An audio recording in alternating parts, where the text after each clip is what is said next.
चालूच आहे ही भूमिका आहे पाहुण्यांचं स्वागत झालेलं आहे कार्यक्रमाच्या प्रास्ताविकासाठी आमच्या वाचनालयाचे मार्गदर्शक साहित्यिक डॉक्टर नाशिक सरांना विनंती करतो.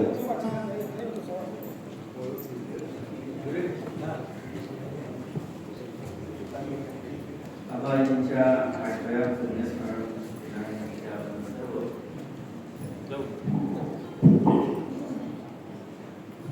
उपस्थित बंधू भगिनी, या कार्यक्रमाचे अध्यक्ष आदरणीय अण्णा, या वाचनालयाचे उपाध्यक्ष आणि आजचे प्रमुख पाहुणे, मित्रांनो, आबाजींच्या पुण्यस्मरणानिमित्त वक्ता निवडत असताना मला नेहमीच एक सावधगिरी बाळगावी लागत असते की साधारणतः हयातभर आबाजीने ज्या गोष्टी आपल्या आयुष्यामध्ये पाळल्या किंवा जोपासल्या गेल्या त्याशी सुसंगत विचार प्रणाली ज्या माणसाची आहे आणि त्या पद्धतीचं जीवन जगण्याचा प्रयत्न ज्याने केलेला आहे असे वक्ते शक्यतो या पुण्यस्मरण दिनानिमित्त या गावात यावे असा एक हेतूतः प्रयत्न असतो. आजचे व्याख्याते हे बहुतेकांना परिचित असतील की कोल्हापूर महानगरपालिकेला अवर उपायुक्त म्हणून त्यांनी बरीच मोठी कामगिरी केली. म्हणजे या महानगरपालिकेच्या शाळा जिथं गोरगरिबाची मुलं शिकतात अशा शाळा गुणवत्तापूर्ण व्हाव्या आणि इथं येणाऱ्या ह्या सगळ्या झोपडपट्टीतल्या गोरगरिबाच्या मुलांना अतिशय दर्जेदार शिक्षण मिळावं यासाठी जे प्रयत्न केले त्यांनी, त्या सगळ्या प्रयत्नांचा कोल्हापूरकरांना इतका अभिमान आहे की आजही जाधव साहेबांचं नाव यासाठी घेतलं जातं. या शाळा दर्जेदार व्हाव्यात यासाठी त्यांनी जे घेतलेले कष्ट आहेत, उपक्रमशीलता आहे, ही त्यांच्या मूलतः स्वभावात आहे. म्हणजे त्यांनी ज्या ज्या ठिकाणी काम केलं, म्हणजे केंद्र शासनाच्या वाणिज्य आणि उद्योग मंत्रालयामध्ये त्यांनी काही दिवस काम केलं, पण व्यापारामध्ये निर्यातीबाबतचे जे प्रयत्न आहेत भारताचे, हे निर्यातीबाबतचे प्रयत्न चीनच्या तुलनेत भारताचे अधिक व्हावे हा प्रयत्न जाधव साहेबांनी केलेला होता. किंवा त्यांनी इथं आर्किओलॉजी डिपार्टमेंट मध्ये कोल्हापूरच्या पुराविभागा कार्यालयात राजाराम महाराजांचे विचार हे पुस्तक त्याने त्या ठिकाणी लिहिलं होतं. जे शाहू महाराजांच्या विचाराबाबत आपण खूप गंभीर असतो, विचार करत असतो, वाचत असतो, पण त्यानंतर जो वारसा चालवला त्यामध्ये राजाराम महाराजांनी जे काम केलं हे कसं कोल्हापूर नगरीला थोडंसं अपरिचितच राहील आणि ते परिचित करण्यासाठी त्याने केलेले प्रयत्न हे महत्त्वाचे आहेत. या त्यांच्या अधिकार पदाच्या गोष्टी मी खूप सांगत जाईल. म्हणजे सध्या ते उच्च आणि तंत्र शिक्षणाचे अप्पर सचिव आहेत. आता ही पदं त्यांच्या पाठीमागे असणारच आहे. ते आज ना उद्या संपूर्ण यंत्रणेमध्ये एक एक शिडी पार करत निवृत्तीपर्यंत खूप मोठी पदं त्यांच्याकडे येत जाते. पण एक गोष्ट मला नेहमी त्यांच्याविषयी फार महत्वाची वाटते की वारकरी संप्रदायाची धुरा अंगावर घेऊन दरवर्षी किमान 5 ते 8 दिवस वारीमध्ये चालणारे हे वारकरी आहेत. हे मला सगळ्यात महत्वाची गोष्ट आहे.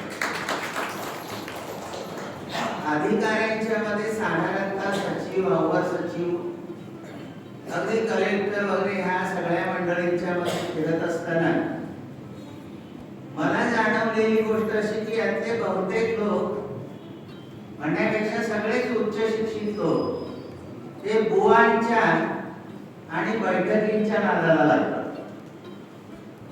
यातले काही बुवा अजूनही तुरुंगात आहेत.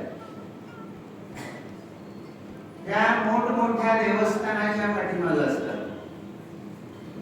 पण आपली मूळ परंपरा जी महानुभावांच्या मध्ये, जी वारकऱ्यांच्या मध्ये, या परंपरांच्या विचाराचा अभ्यास न करता अशा प्रकारच्या विचाराकडे हे लोक का वळत असतील?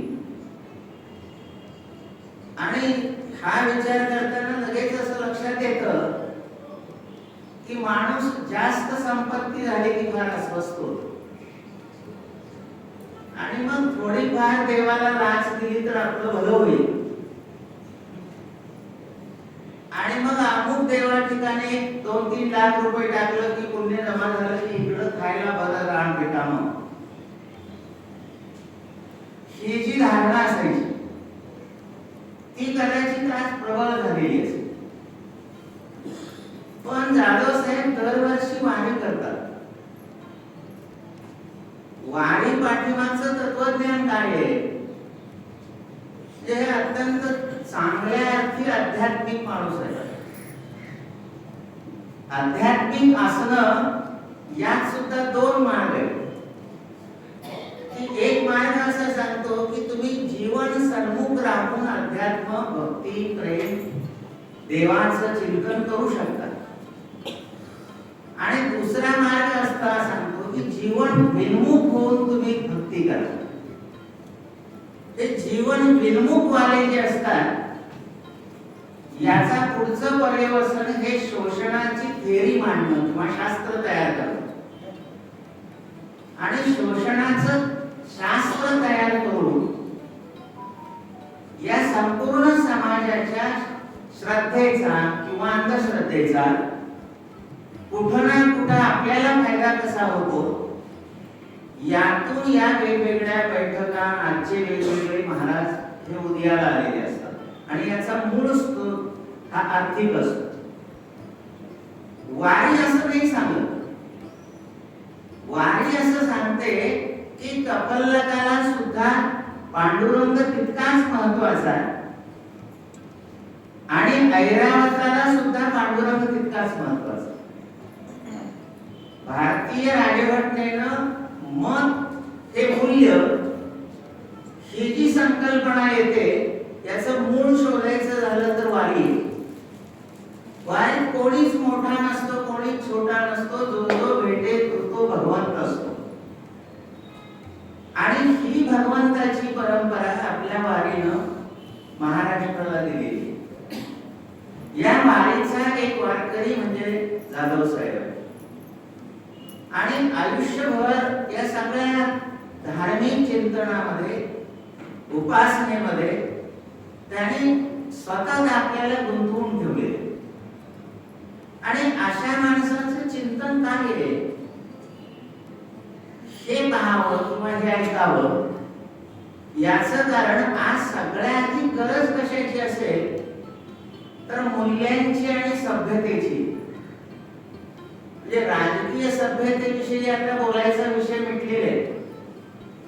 जे आपलं भोवतालचं वातावरणच इतकं गढूळ झालेलं आहे की कुणाविषयी काय बोलणार.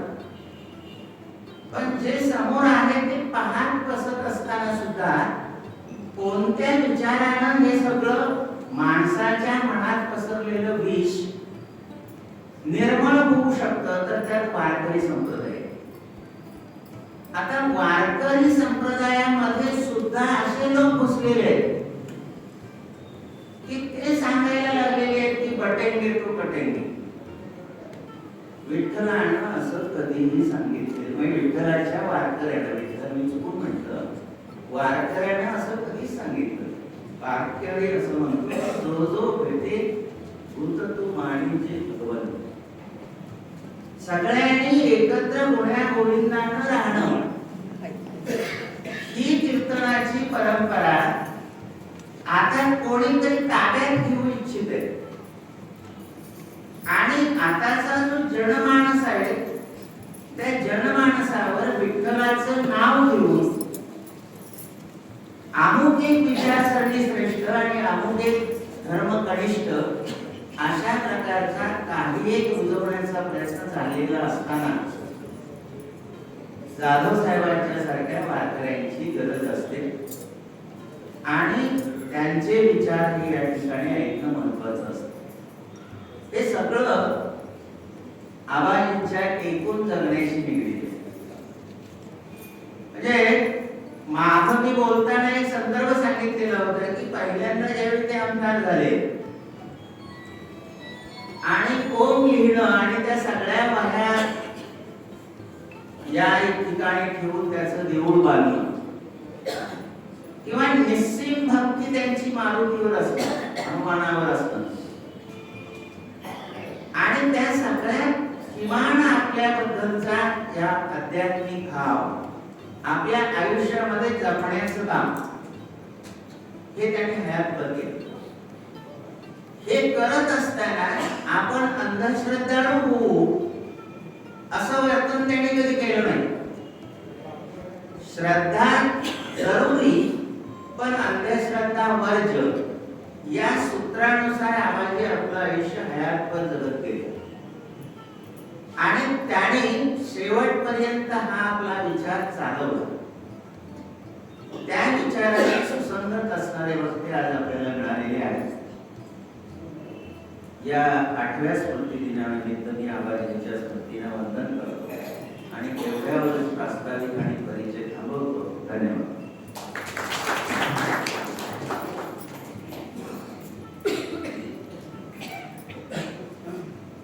महाराष्ट्राच्या प्रशासकीय सेवेची उच्चपदस्थ अधिकारी माननीय केशव दास यांना विनंती करतो आबाजींच्या 8व्या पुण्यस्मरण दिनानिमित्त त्यांनी आपलं विचार गुंफावं. माननीय जाधव साहेब.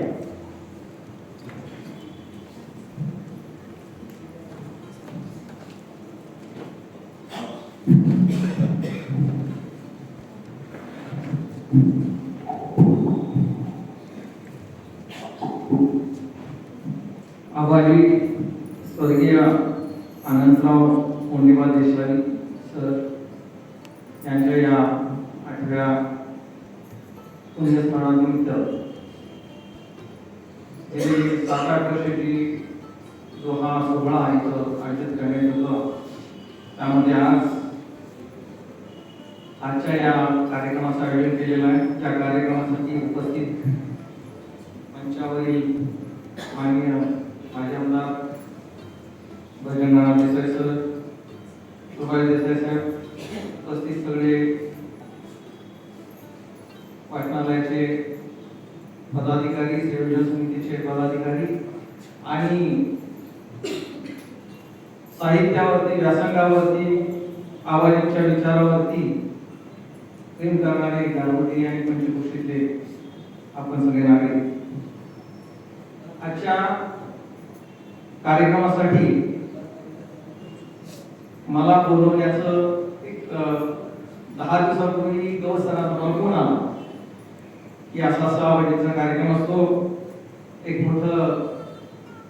मोठी परंपरा या वाचनालयाला गेले 150 वर्षापासून अत्यंत हा ज्ञानाचा वसा या ठिकाणी सांभाळला जातोय आणि या कार्यक्रमासाठी आपण व्याख्याते म्हणून याल का असं मला सरांना फोन आला. मी सरांना म्हटलं सर मी काय असं वक्ता किंवा व्याख्याता असा नाही आहे आणि खरंच मी सरांनी सांगितल्याप्रमाणे आपल्याला सर्वसामान्य असा नागरिक आहे, वारी करतो, थोडंफार स्वामी विवेकानंदांचं वाचन केलंय, ज्ञानेश्वरीचं वाचन केलंय आणि शासनाच्या सेवेत कार्यरत असताना जेवढं शक्य आहे तेवढं वाचन किंवा चिंतन करतो.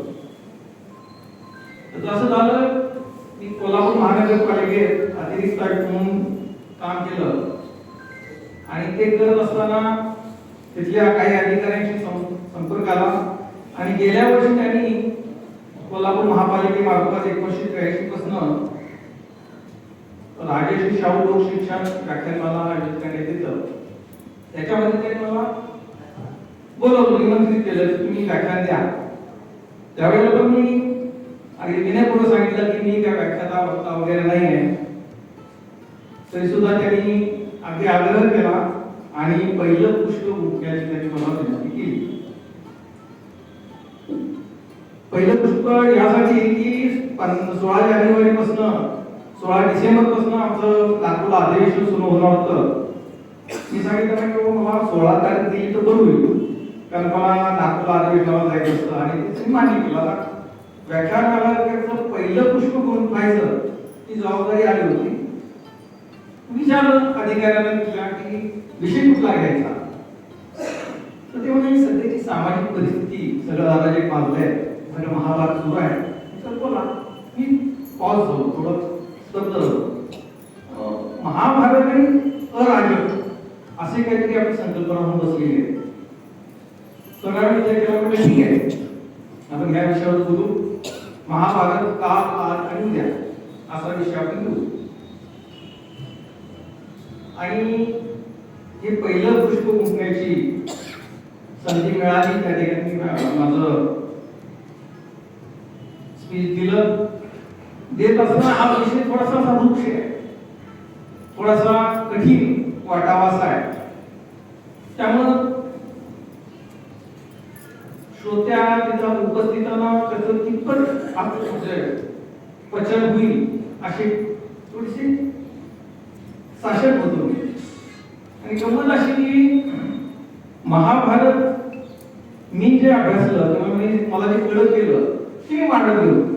त्यावेळेचं महाभारत म्हणजे काय हे लोकांची संकल्पना झालेली आहे की महाभारत म्हणजे काय, भावमत्य, भावाची भांडण आहे आणि प्रॉपर्टीसाठी भांडण आहे.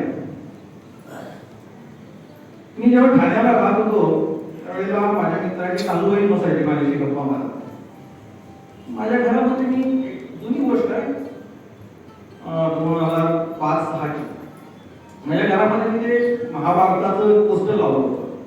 असे रथ आहे, रथामध्ये अर्जुन आहे आणि श्रीकृष्ण तो रथाचा त्याच्यामध्ये लगाम आहे, 5 अश्वास उदर त्याच्यामध्ये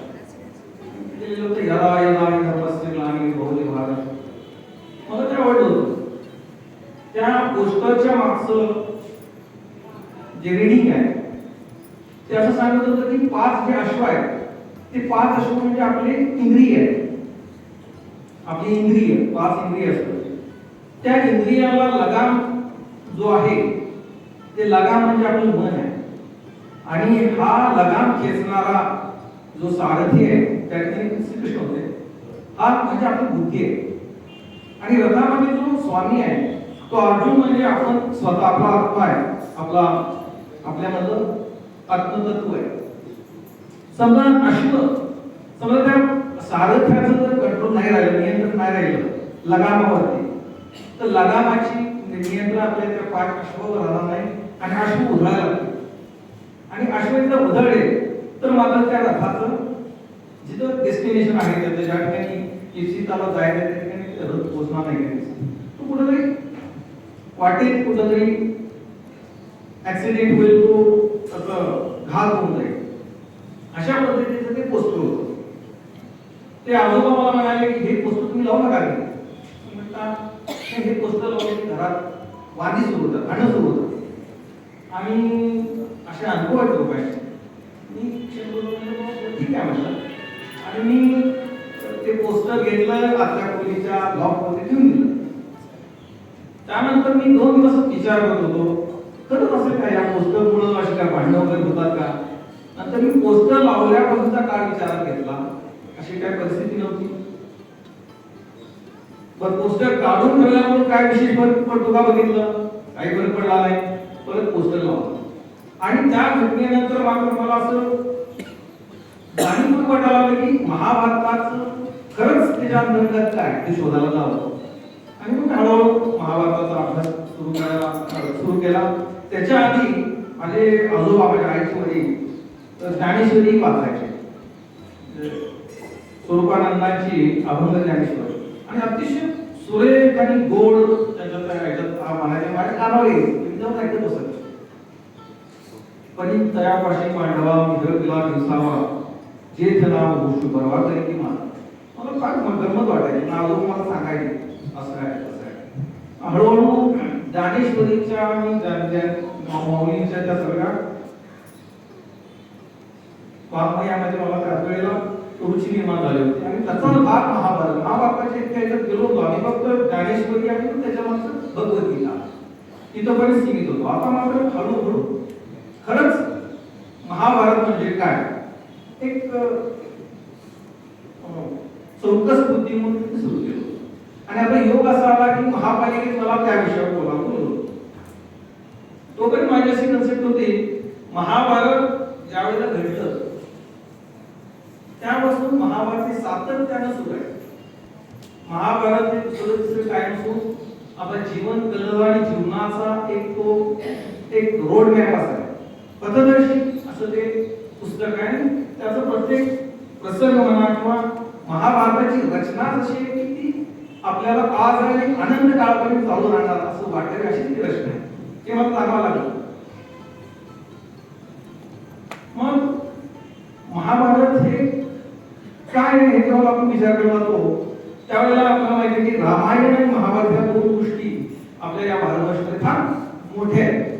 म्हणजे अगदी जगाने मान्य केलेले हे दोन असे मोठे महाकाव्य आहेत. कोण म्हणत असेल हे घडलेलं असेल, कोण कल्पित कथानक असतील किंवा ते काव्य असेल असू देत, पण जेव्हा मी महाभारताचा विचार करायला गेलो तरी जरी त्या गोष्टी म्हणजे ती घडलेली घटना असो किंवा नसो, पण ते जे ज्यांनी कोणी लिहिलंय व्यासाने लिहिलेलं असेल तर त्याचा जेव्हा आपण अभ्यास करत होतो त्यावेळेला असं दिसतं की महाभारत हे आजही सुरू आहे, आज घडतंय त्या ठिकाणी सुद्धा. आपल्या आजूबाजूच्या सगळ्यात आपण व्यक्तिमत्व बघितली, प्रवृत्ती बघितल्या तर प्रत्येक प्रवृत्ती ही महाभारतात कुठं ना कुठं आपल्याला दिसून येते. एवढंच नाही, आजूबाजूला सोडून द्या, आपल्या चित्तामध्ये प्रत्येकाच्या चित्तवृत्तीमध्ये महाभारत आहे.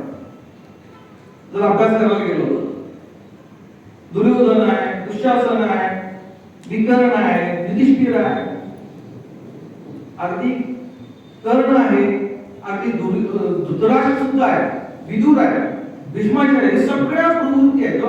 अनेक प्रवृत्ती रामायणामध्ये अत्यंत सीमित असं पात्र आहे, पण महाभारतामध्ये फार मोठी पात्र आहेत, फार मोठ्या संख्येनं पात्र आहेत. या दोन्ही रामायण आणि महाभारत या दोन्ही घटनांची जर महानायक बनायला गेलो तर एक आपण प्रभू रामचंद्र आणि एक आहे भगवान श्रीकृष्ण. आजकाल आपल्याला माहिती आहे की भगवान प्रभू रामचंद्रांचं गुणगान सगळ्या भारतभर गाजतंय. अगदी आतुरतेनं लोक जय श्रीराम म्हणून जात असतात, पण खऱ्या अर्थानं भगवंताला हात कशी मारायची असते हे महाभारतामध्ये आपल्याला दिसून येतं. महाभारताच्या अनुषंगाने जेव्हा संतांची जी वचनं आहे, संतांनी कशा प्रकारे देवाला अडवलं हे जेव्हा बघायला जातो त्यावेळेला संत कामोपात्राचं उदाहरण आहे. आपले ज्ञानेश्वर माऊली आहे, तुकाराम महाराज म्हणतात जीवना वेगळी मासुरी तसा तुका तळमळी.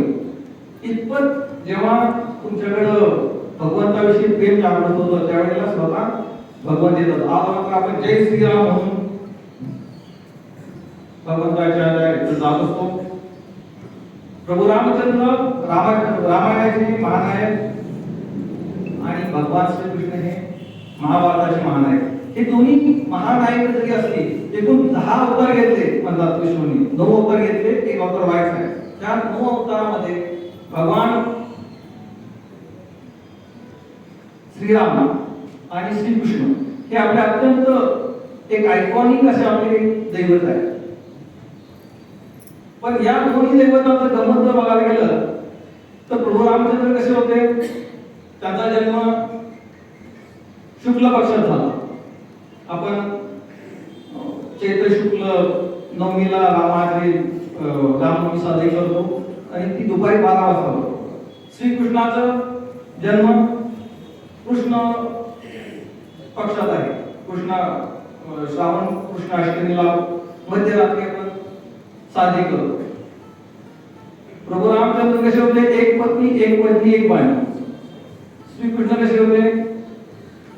ऑफिशियली 2 बायका होत्या त्यांच्या आणि 16 सहस्र स्त्रियांशी त्यांनी विवाह केला.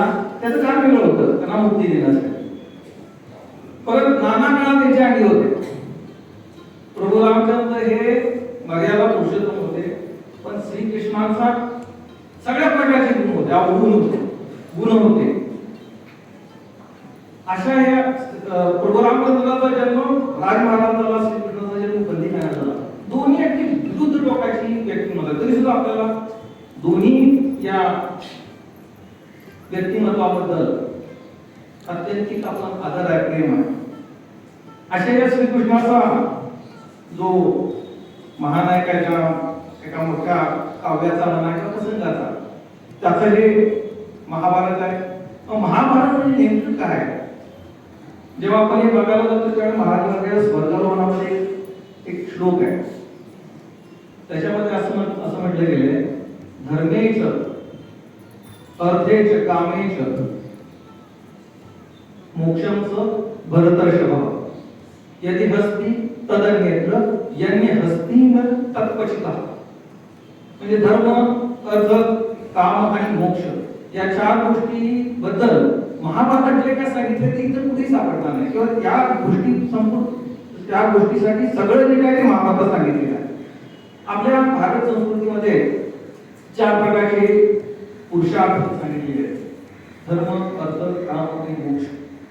या 4 गोष्टींबद्दल महाभारत सांगतो. फक्त ते आराधक आहे, भावभाव भांडणं आहे किंवा भावबंदकी आहे असं नाही आहे. तर हे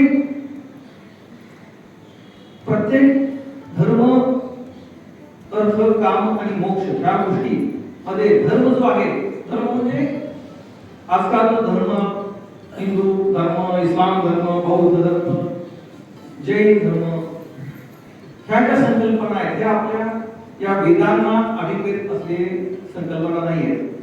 धर्म ही प्रत्येक जीवाची एक स्वतःची आयडेंटिटी आहे, स्वतःचं जगण्याचं एक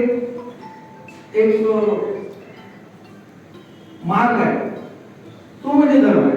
आजकालचे धर्म हे मान्यता आहे.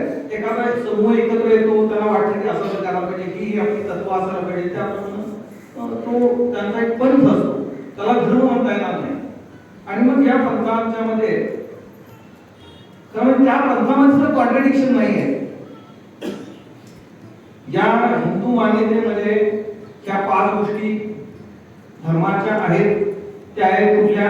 धर्म हा 5 गोष्टीवर आधारित आहे: सत्य, अहिंसा, अस्तेय, अपरिग्रह आणि ब्रह्मचर्य.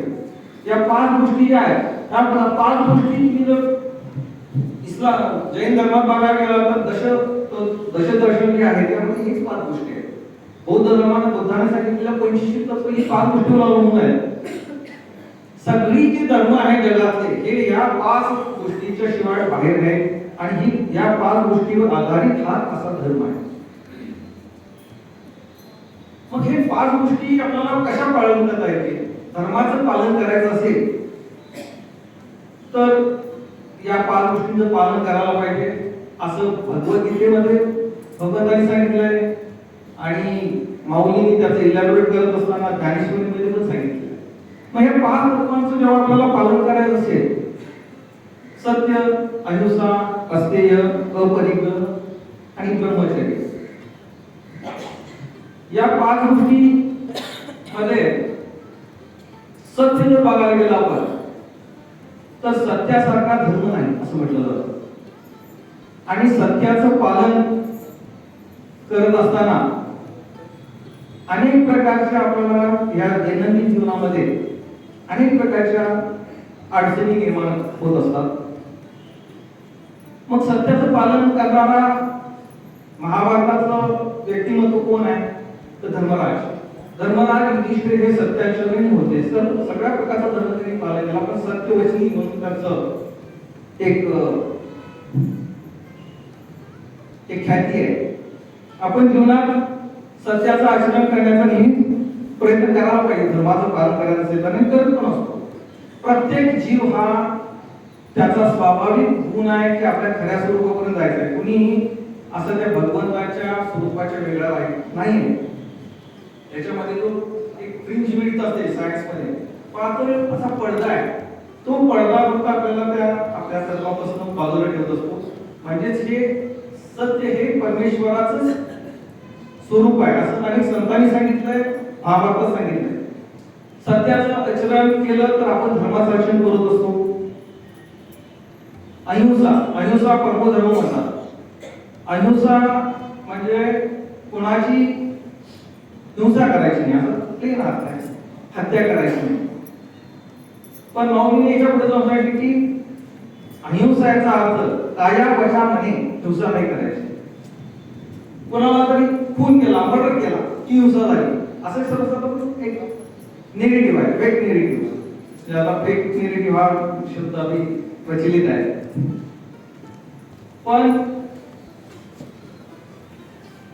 फक्त काही नाही, वाचा म्हणजे एखाद्याला आपण वाईट बोलतो, शिवी दिली आणि त्याचं मन दुखवलं तरी ती सुद्धा हिंसा होते. ती सुद्धा हिंसा करायची नाही. अहिंसाचं तत्व पालन करायचं असेल तर. पुढचा विषय येतो मनानं. काया वाचा मनी, मनानं सुद्धा कोणाची हिंसा करायची नाही. एखाद्याच्या विषयी मनात वाईट आला विचार किंवा मनात आपण वाईट चिंतलं, ती सुद्धा एक प्रकारची हिंसा होते. अस्तेय, खोटं बोलायचं नाही. अस्तेयचा अर्थ चोरी करायची नाही. कोणतीही गोष्ट आपण दुसऱ्याची पळवून घेतली तर तो धर्म होणार नाही. अपरिग्रह, साठवणूक करणार नाही. आपल्याला आवश्यक असेल तेवढंच धन संपत्ती या गोष्टी आपण साठवायच्या आहेत. आणि ब्रह्मचर्य म्हणजे सीमित अर्थानं न घेता ब्रह्मचर्य याचा अर्थ आहे संभोगापासून आपल्याला आपण नियंत्रित करायला पाहिजे. आपल्याला 5 प्रकारची इंद्रिय आहेत, निसर्गाने दिलेली आहेत, भगवंताने दिलेली आहेत म्हणा. या 5 विषयांचा आपल्याला उपभोग घेणं हे अगदी मस्त आहे. ह्या 5 इंद्रियांच्या उपभोग विषयांचा उपभोग घेतल्याशिवाय होऊ शकत नाही. मग हे घेत असताना त्याच्यामध्ये नियंत्रणता जर असेल, जेवढं गरज आहे, प्राप्त आहे, पर्याप्त आहे, की जेव्हा आपल्याला मनाची स्थिती त्यावेळेला आपण त्याचं ब्रह्मचर्याचं ऑटोमॅटिक आपल्याकडे पालन होत असतं. धर्म हा या 5 गोष्टीवर अवलंबून आहे. नंतर येतो अर्थ. आता सांगितल्याप्रमाणे अर्थ म्हणजे संपत्ती आहे, धन आहे. याची आपल्या जीवनात खरोखर गरज असते आणि याच्याशिवाय आपलं जीवन आपण जगू शकत नाही. तर आपल्याला धनाची कितपत आवश्यकता आहे याचं जेव्हा आपण ठरवतो आणि त्याप्रमाणे मार्गक्रमण करत असतो त्यावेळेला आपण धर्माचं आचरण केलं असं होत असतं. अर्थ नंतर काम येतो, संभोग. आपल्याला जीव दिलेला आहे, काम दिलेलं आहे, डोळे दिलेले आहेत. सगळ्यांचा उपभोग या सृष्टीचा आपल्याला घ्यायचा या 5 इंद्रियांपासून. मग त्याच जेव्हा तुम्ही अनियंत्रित राहता, कुठलीही गोष्ट नियंत्रणात असेल, आपण जर सीमित वेळेत झोपलो, जास्ती जागरण केलं नाही किंवा जास्ती झोपलो नाही तरी आपला प्रकृती व्यवस्थित राहते. अति जेवण करणं आणि उपाशी राहणं हे सुद्धा मान्य होत नाही आपल्या प्रकृतीला, शरीराला. तसं नियंत्रित सम्यक, गौतम बुद्धांनी जे सम्यक जे थीम सांगितलेले आहे त्याप्रमाणे जर आपण राहत गेलो तर ते एक प्रकारचं धर्माचरण आहे. आणि ह्या गोष्टी जेव्हा पालन करत असतो त्यावेळेला आपण त्या मोक्ष स्थितीला आपल्याला जाता येत असतं.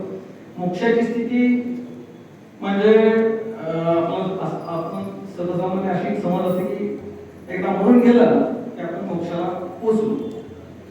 पण माऊलींनी असं सांगितलं की मोक्ष याची देही, याच डोळा आपल्याला मोक्ष साधू होऊ शकतो. देवाचे दारी उभाक्षण वरी तेने मुक्ती चारी साधी येतात. या 4 मुक्ती ज्या आहेत त्या आपल्या मृत्यूनंतर उपभोगता येतात असं नाहीये. सायुज्यता, समीपता, सलोकता आणि स्वरूपता अशा 4 प्रकारच्या या मुक्ती माऊलींनी सांगितलेल्या आहेत आपल्या अभंगातनं. तर या 4 मुक्ती आणि या मोक्ष जर घ्यायचं असेल तर या धर्माचं आचरण करणं गरजेचं आहे. मग आपल्या प्रत्येकाच्या शरीरात, आपल्या प्रत्येकाच्या वृत्तीमध्ये या सगळ्या ज्या चित्तवृत्ती आहेत या सगळ्या या महाभारतातल्या प्रत्येक पात्राचं निदर्शन काय असं आपल्याला जाणवायला लागलं आपण जेव्हा आपण स्वतः अभ्यास करायला लागतो. आजकालच्या जीवनामध्ये महाभारतातली जी पात्र आहेत आदर्शवत पात्र ती आज आपण बघायला गेलो तर आजही दिसतात. आदर्श पात्र महाभारतातलं कुंती होती, आदर्श माता. कुंतीचं आयुष्य कसं होतं? कुंती ही त्या भोजराजाला ती दान केली होती तिच्या आई वडिलांनी. भोजराजाकडे गेली आणि त्या ठिकाणी भोजराजाकडे सेवा करत होती आणि कशी सेवा केली. भोजराजाने तिला दान केलं दुर्वास ऋषींना. दुर्वासांच्याकडे तिने अत्यंत मनोभावनेची सेवा केली आणि सेवा केल्यामुळं त्यांनी तिला आशीर्वाद दिले की तुला पाहिजे त्या पद्धतीची तुला संतती होईल, म्हणजे तुला ज्या क्षेत्रात श्रेष्ठ असं वाटेल तसं तुला संतती होईल. बाकी त्याचा अर्थ वेगळे लावत असते. पण कुंतीनं जेव्हा वाटलं की मला सत्याचरणी मुलगा पाहिजे, सत्य धर्मनिष्ठ असा मुलगा मला पाहिजे, त्याप्रमाणे निष्ठित झाला. नंतर अर्जुन, भीम अशी संतती झाली आणि ही मुलं लहान असतानाच आपल्या वाट्यात पंडूराजाचं निधन झालं. पंडूराजाला वनवासात झाला. वनवासामध्ये सुद्धा कुंतीनं आपल्या या 3 मुलं आणि मातेची 2 मुलं अशा 5 मुलांचा अत्यंत ऍडव्हर्स कंडिशन मध्ये म्हणजे वाईट अवस्थेमध्ये मुलांसंगोपन कुंतीनं जंगलात केलं होतं, अरण्यात. त्याच्यानंतर काही वर्षांनी पंडूराजाचा मृत्यू झाला आणि एकटी राहिली ती विधवा, माद्रीचं पण निधन झालं. अशा अवस्थेमध्ये 5 मुलांना घेऊन त्या बाईनं अनेक वर्ष ती वनात राहिली आणि नंतर शेवटी त्या हस्तिनापूरला आली आपल्या राज्यामध्ये धृतराष्ट्राच्या सहाऱ्यासाठी. खरं म्हणजे या पांडवांचा त्यांच्यावरती अधिकार होता, पण तिने अधिकार तेव्हा कधी मागितला नव्हता. त्या ठिकाणी सुद्धा ती आपल्या मुलांच्या संस्कारासाठी अत्यंत सावध होती. मुलांच्यावरती चांगले संस्कार होतील यासाठी कुंती अत्यंत प्रयत्नशील होती. म्हणजे आई जर मुलांच्या बद्दल सतर्क असेल, मुलांवरती संस्कार चांगले व्हायला पाहिजे, मुलं मोठी नावाजलेली व्हायला पाहिजे, तर निश्चितपणे मुलं ती त्या ठिकाणी जातात. हे तत्व महाभारत शिकवते. आदर्श गुरु, द्रोणाचार्य आदर्श गुरु होते. आपल्याकडे एक संस्कृत सुभाषित आहे, बहुवो गुरुवो लेखो शिष्य वित्ता पहारका. बहुवो गुरुवो लेखो शिष्य वित्ता पहारका. क्वचित यत्र दुष्यंती शिष्य चित्ता पहारका. आपल्याकडे अनेक प्रकारचे गुरुजन आता अशी आपल्याला बघायला मिळतील की ते शिष्याचं वित्त कसं घडवता येईल हा विचार करणारे गुरुजन आता जास्त झाले. पण असे काही गुरुजन सुद्धा आहेत की ते शिष्य चित्ता पहारका. क्वचित यत्र दुष्यंती असं म्हटलं ते कमी जरी असले तरी शिष्याचं चित्त जे आपलंच करतील अशा प्रकारचे गुरु जे आहेत तसे द्रोणाचार्य होते. गुरु द्रोणांनी त्यावेळेला अर्जुनाला सर्वात मोठा धनुर्धारी करायचं ठरवलं होतं. का ठरवलं होतं? कुठल्याही प्रकारची लाच मिळाली नव्हती. कारण कौरव डॉमिनेटेड होते. धृतराष्ट्र हा राजा होता त्यावेळेला, कार्यकारी राजा असला तरी राजा होता, आणि त्याचा एक प्रकारचा अंकुश होता की माझ्या मुलाला मी चांगलं शिक्षण द्यायला पाहिजे. धृतराष्ट्राला दुर्योधनाला वाटायचं की मी मोठा धनुर्धारी व्हायला पाहिजे. कर्णाला प्रयत्न केले मोठा धनुर्धारी व्हायचा. त्याच्यानंतर इतर सरदार होते, इतर सरदारांची मुलं सुद्धा तिथे शिकायला होती. पण गुरु द्रोणाचार्यांनी अर्जुनाला सर्वश्रेष्ठ धनुर्धारी बनवलं. एवढंच नाही तर त्यांचा स्वतःचा मुलगा अश्वत्थामा तो अत्यंत आग्रही होता की मला तुम्ही ब्रह्मास्त्राची विद्या द्या. ते शेवटपर्यंत मुलाला ब्रह्मास्त्राची विद्या दिली नाही, ती दिली अर्जुनाला. आता अर्जुनाला का दिली की अर्जुन हा अत्यंत प्रामाणिक विद्यार्थी होता, अत्यंत कष्टाळू विद्यार्थी होता. पूर्णपणे तो त्याने आपल्या विद्येमध्ये झोकून गेलेलो होतो. एकदा असा प्रसंग आहे की गुरु द्रोणाचार्य असे कुठेतरी बाहेर गेलेले असतात आणि रात्री सगळी विद्या थांबवायची, अभ्यास थांबवायचा एक दंडक होता. पण अर्जुन हा रात्री आपल्या त्या कुटीच्या बाहेर आपली धनुर्विद्येचं प्रॅक्टिस करत होता. आणि त्यांनी सांगितलं की आता काय करू. वाटणार एक भीती होती की जर का याला मनातून घेतलं तर हा स्वतः इतका सराव करेल आणि हात बरोबर पोहोचेल त्या ठिकाणी. त्यामध्ये एक असा प्रसंग आहे महाभारतामध्ये की असे सगळे भावने जेवायला बसले असतात रात्री, दिवे लागले असतात आणि ते दिवे विझून जातात, हव्या ते दिवे दिसतात. जेवण असताना सगळे थांबतात. मग आता जेवण लाईट गेली म्हटलं तर थांबतो. अर्जुनाचं मात्र काय होतं की आपला हात हवाई ठिकाणी त्याचा लाडूच्या ठिकाणी जातात, ती बरोबर ते लाडू तोडायला. दुसरं काय तिथं कोशिंबीर होती, बरोबर ते आज जायचं असं व्हायला लागलं. हे झाल्यानंतर नंतर त्याच्या लक्षात आलं की हे असं कसं होतं, लाईट दिवे नाही आहे, उजेड नाही आहे, तरी सुद्धा माझा हात बरोबर तोडायला हे कसं काय. त्यावेळी तिच्या लक्षात असं आलं की ह्या ज्या गोष्टी घडतात हे सरावाचा परिणाम आहे. आजपर्यंत आपण खात होतो आणि उजेड नसला तरी सुद्धा माझा हात तिथं जातो. It is a reflex action, प्रत्यक्षितपणे माझा हात तिथं जातो. मग त्यावेळेला त्याला सरावाचं महत्व कळलं आणि तो रात्रंदिवस त्या धनुर्विद्येचा सराव करतो आणि त्यातून तो पात्र झाला विद्यार्थी. आज आपण बघतो सचिन तेंडुलकर, आपण त्याला क्रिकेटचा देव म्हणतो. जेव्हा बांद्राला राहायला होतो त्यावेळेला आम्हाला कळलं की MIT च्या ग्राउंडवरती सचिन पहाटे येते लवकर 4, 4:15 आम्ही बघायला पण आम्ही 6, 6:30 उजेडला आम्ही जायचो. हा उजेडण्यापूर्वी येत होता तिथं आणि त्यावेळेला तो इंटरनॅशनल क्रिकेटमध्ये अत्यंत चमकता तारा होता. तिथं यायचं तो forward defence, backward defence, straight drive drilling करायचं होतं. बॅट किंवा 1000, 2000 ड्रिलिंग करायचं. त्याच्या यशाचं गमत होतं सराव, प्रॅक्टिस, प्रामाणिक प्रयत्न, याला पर्याय नाही हे महाभारत सांगतं. आणि त्या वृत्तीचं अनुकरण सचिन सारख्या लोकांनी केले. बुमरा फेमस आहे बॉलर, अत्यंत त्याची बॉलिंग यॉर्करमध्ये मास्टर आहे. तो आता वर्ल्ड क्लास बॉलर आहे.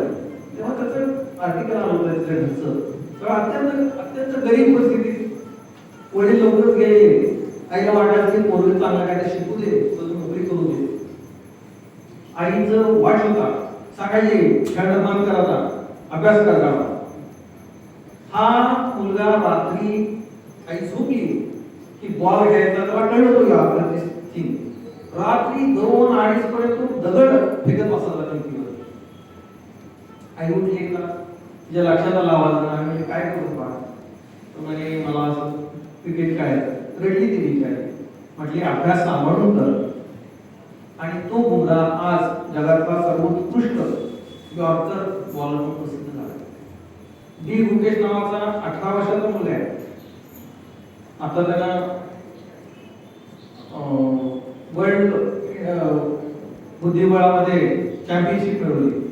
वयाच्या 8व्या वर्षापासून खेळतो बुद्धिबळ. 4थ्या वर्षी त्यानं आपली शाळा बंद केली, म्हणजे होम स्कूलिंग घरात शिकायला सुरू केलं. आई त्याच्या वडील हे EMT सर्जन होते, फार मोठे. त्याने प्रॅक्टिस बंद केलं मुलाच्या फक्त या खेळासाठी.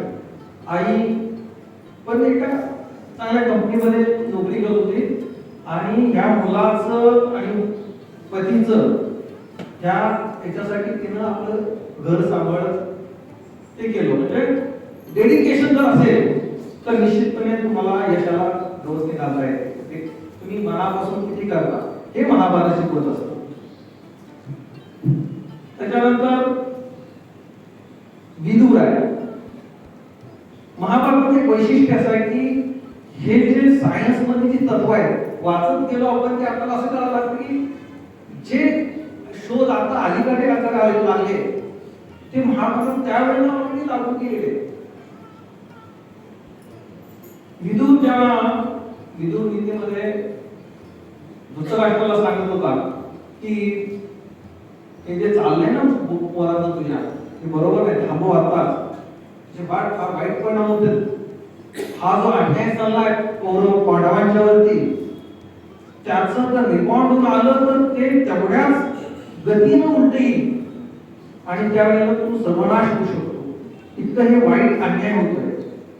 हेच तत्व पुढं न्यूटननं त्याचं दुसरा गतीचा नियम मध्ये लॉ ऑफ मोशन न्यूटन सांगितलं action and reactions are equal and opposite. कुठलीही गोष्ट आपण करत असतो जेव्हा आपण एखाद्याला जी ऍक्शन जे आपण सोडतो ते रेकॉर्ड होऊन येत असतं. हा शोध त्यावेळेला लागलेला आहे. आणि पुढं भगवद्गीतेमध्ये आता या महाभारताचं सगळ्यात मोठं जगा वैशिष्ट्य असेल तर महाभारत ही भगवद्गीता आहे. ते निमित्त होतं असं वाटतं कधी कधी.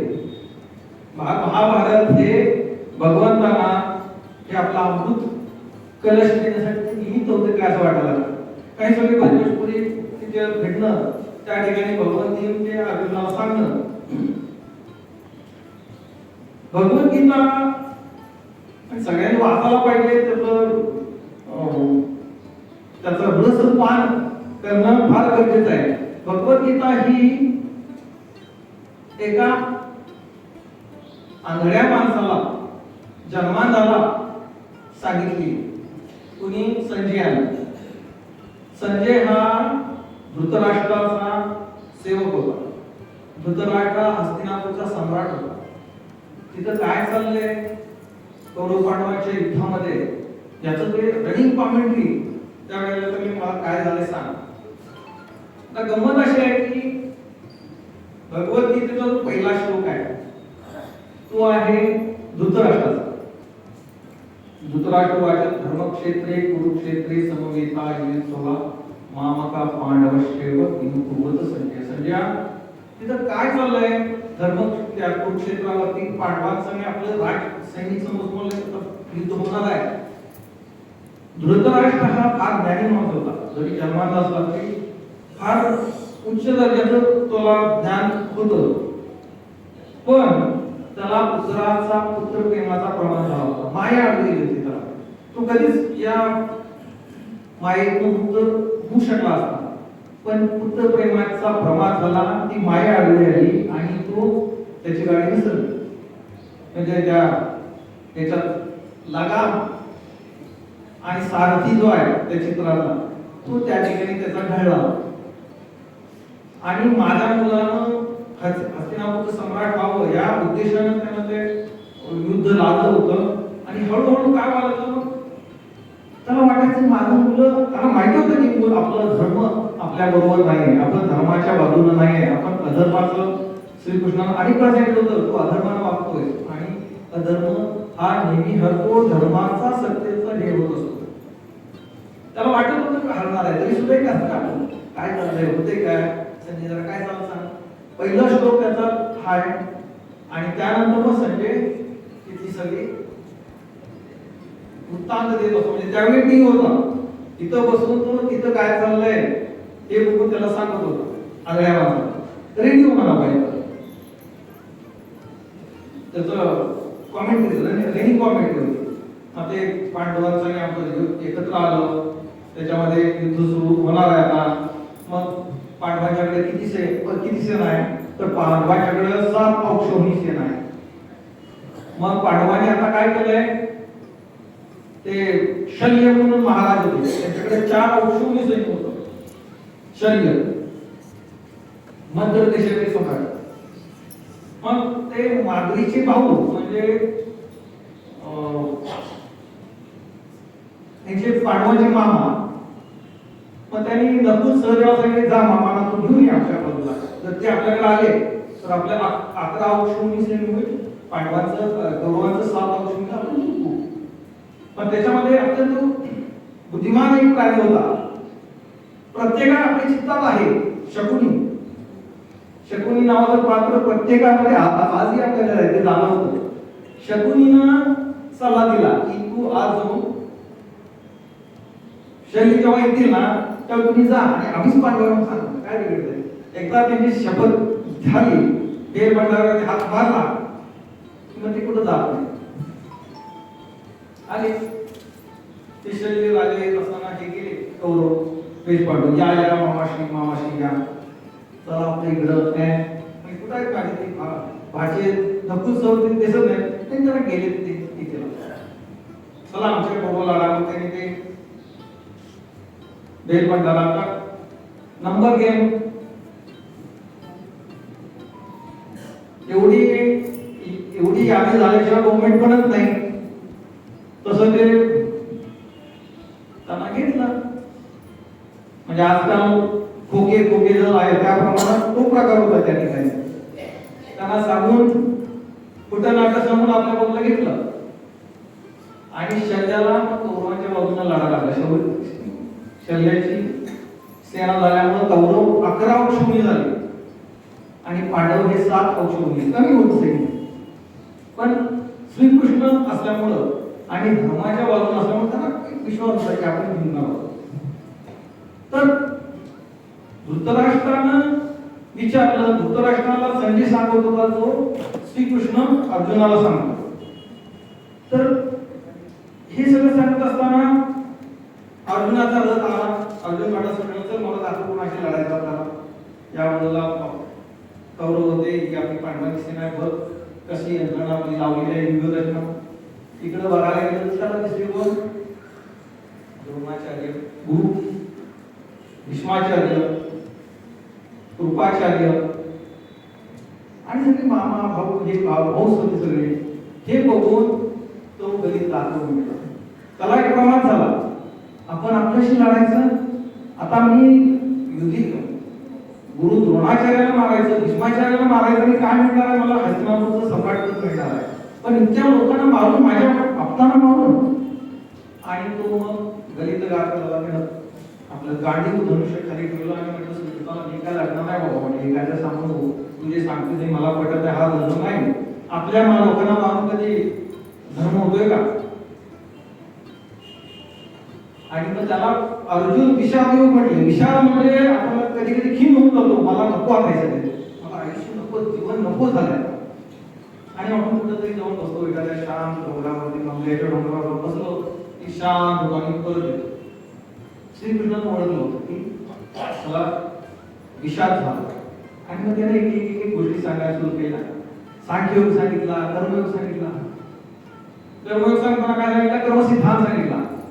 तू कसं तू करतोस हे कोण, जोपर्यंत तुला तू कर्म करतोस अशी तुझी भावना आहे म्हणून तुला त्याचं भीती वाटते.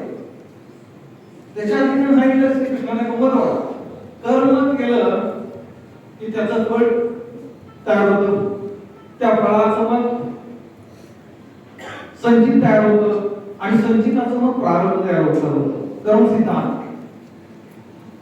कुणी कुणाच्या कुठल्या आई वडिलांच्या पोटी जन्म घ्यावा, कुणी कुठल्या गावात जन्म घ्यावा, कुणी कुठल्या देशात जन्म घ्यावा, कुणाची ध्येयष्टी कशी असावी, कोण काळा नाट्टा असेल, गुटका असेल, कोण अत्यंत दिसायला सुंदर असेल, ते कुणाच्या हातात नाहीये.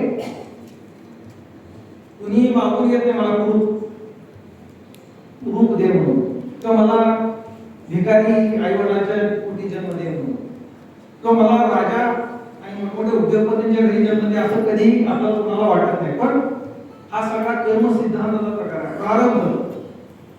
म्हणून भगवंतांनी सांगितलं की तुमचं कर्म सोडत नाही. जसे मध माशी असते पाण्यात गेली तर सोडत नाही, तसं कर्म हे इथं भोगल्याशिवाय गत्यंतर नाही, पर्याय नाही. मग त्यातनं उपाय काय? कर्म केलं की त्याचं प्रायश्चित्त तयार होतं किंवा त्याचं संचित तयार होतं, संचितापासून प्रारब्ध तयार होतं, प्रारब्ध भोगायला लागलं की परत त्याप्रमाणे कर्म करायला लागतं, त्या कर्माचं परत संचित, त्या संचिताचं प्रारब्ध, परत त्या प्रारब्धाचं कर्म. मग असं असेल कधी माऊली बोलत नाही, उगलेले नाशे नाशेले पण ओळखी दिसते, हे घटिका यंत्र तैसे परी लोकेना. हे कर्माचे हे राट काढले ह्यानं सुटत नाही कोणी. मग आपण असं करायचं का? कर्म केलं की त्याचं भोग येणार, चांगला असतो वाईट असतो, चांगल्या सत्कर्माचं सुद्धा भोग आहे, ते सुद्धा भोग आहे, आणि दुष्कर्माचं सुद्धा भोग आहे. मग या कर्माच्या सिद्धांतामधून या कर्मापासून बाहेर व्हायचं तर त्याला काय, पण शेवटी काय करायचं? म्हणजे आपल्या जीवनाचं किती कर्तव्यता काय आहे हे आपण कधी विचार करत असतो का? ती विचारायची गोष्ट आहे. आपल्यामध्ये 24 तास श्वासोश्वास सुरू आहे. आता कोणा सगळ्यांच्या श्वास सुरू आहे का? सगळ्यांचा नाही तसे म्हणजे श्वास चालू नाही. आता श्वासोश्वास 24 तास सुरू आहे हे आपल्याला असा विचार केलाच कळतं. मग या सगळ्या गोष्टीतून बाहेर पडायचं असेल तर काय उपाय आहे का नाही?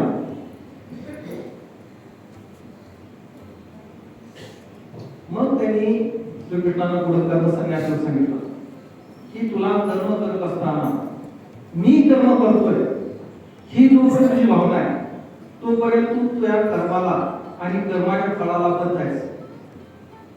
कर्म आणि कर्माचं फळ हे कधीच तुला सुटणार नाही. कर्मांनी वाधिकार असते मा फले शुक्तराजन मा कर्मफल हेतु ध्रुवा मा कर्मस्य विकर्म.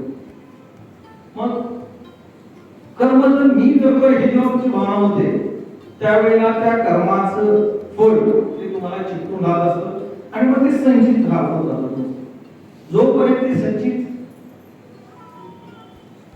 जात नाही, पूर्ण क्लिअर होत नाही, तोपर्यंत आपल्याला परत या जन्मात यायचं आहे. आणि आपलं डेस्टिनेशन काय असावं हे कळणं गरजेचं आहे. आपल्याला समजा दिल्लीला जायचं आहे आता गारगोटीतनं, तर आपल्याला पहिल्यांदा कोल्हापूरला जायला लागेल. कोल्हापुरात बस असेल, रिक्षा असेल, ट्रेन असेल, प्लेन असेल, आपल्या कॅपॅसिटी प्रमाणे आपण तिथे जायचं आहे. मग हे एकदा कळणं, आपले कुठं जायचं हे कळणं पहिली गोष्ट महत्वाची आहे. त्याच्यानंतर मग कशा मार्गाने जायचं, आपली कुवत काय, पात्रता आहे त्याप्रमाणे आपण मार्गक्रमण करणं. यासाठी एखादा मार्गदर्शक असला तर आपला प्रवास लवकर आणि सुखकर होत असतो. जसं पाण्याचा एखादा थेंब आहे, पाण्याचा जो थेंब आहे, हा पाण्याचा थेंब हा म्हणजे पाण्याची उपजत त्याचा धर्म म्हणा पाण्याचा, हा कसा प्रवाही राहतो पाणी. आणि पाण्याचा गुण हा चंचल असतो. पाण्याचा थेंब, सृष्टीतला प्रत्येक पाण्याचा थेंब हा नेहमी असा चंचल असतो. कुठे पण चंचल असतो जोपर्यंत तो समुद्रात जाऊन मिळत नाही. गटारातला पाण्याचा थेंब हा प्रवाही असतो, नाल्यापर्यंत जातो. नाल्यातला पाण्याचा थेंब ओढ्यात जातो, ओढ्यातून नदीत जातो आणि नदीत शेवटी मग तो समुद्रात जाऊन, जेव्हा समुद्र मिळतो त्यावेळेला तो शांत होतो, म्हणजे तो त्या आपल्या खऱ्या स्वरूपाला जातो. त्यामुळे आपलं खरं स्वरूप काय हे कळणं आणि त्याप्रमाणे मार्गक्रमण करणं हे खरं महाभारताचं आणि भगवद्गीतेचं सांगणं आहे. तसं सायन्स मध्ये आपण मीठ खातो, मीठ मध्ये अणुरेणूची जी कल्पना आहे कणादृष्टीने त्यावेळेला मांडली. सगळ्यात छोटासा कण हा रेणू आहे, कण आहे. नंतर सायंटिस्ट म्हणाले की सगळ्यात छोटा कण रेणू आहे. त्याच्यानंतर अनेक वर्ष संशोधन झालं, त्यात सांगितलं की रेणू, पेक्षा पण छोटा एक कण आहे, त्याला अणू म्हणतात. अणूच्या परत संशोधन झालं. अणू कशी छोटा कण आहे, त्या अणूमध्ये प्रोटॉन एक न्यूक्लियस असतं, त्याच्यामध्ये प्रोटॉन असतो आणि मग प्रोटॉन असो न्यूट्रॉन असो त्याच्या भोवती इलेक्ट्रॉन फिरत असतात. आणि ह्या इलेक्ट्रॉनची गंमत अशी की शेवटच्या त्या परिणामामध्ये जर ठराविक इलेक्ट्रॉन नसतील तर ते असं अस्वस्थ असतं. मग दुसरा ज्याच्याकडे इलेक्ट्रॉन कमी आहे तो आणि ज्याच्याकडे इलेक्ट्रॉन जास्त आहे तो पण अस्वस्थ होतो. तो जेव्हा दोन्ही एकत्र येतात त्यावेळेस संयुग तयार होतो. आपण मीठ करतो ना त्याच्यामध्ये Na म्हणजे सोडियम आणि क्लोरीन हे एकत्र येतात.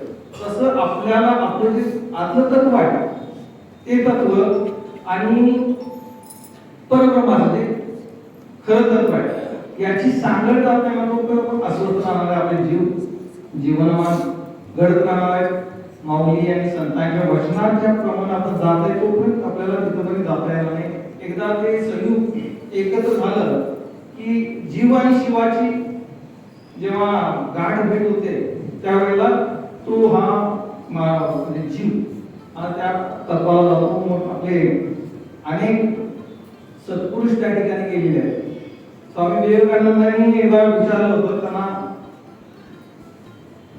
ते असे ज्ञानमार्गी होते आणि त्यांना वाटायचं की आपण का जगतोय, का जीवन काय आहे, कशासाठी आपण जन्मलो आणि शेवटी काय करायचं आहे. सकाळी उठायचं, आवरायचं, कामाला जायचं, काम करून यायचं, परत त्याचा आपला शोध कसा व्हायचा.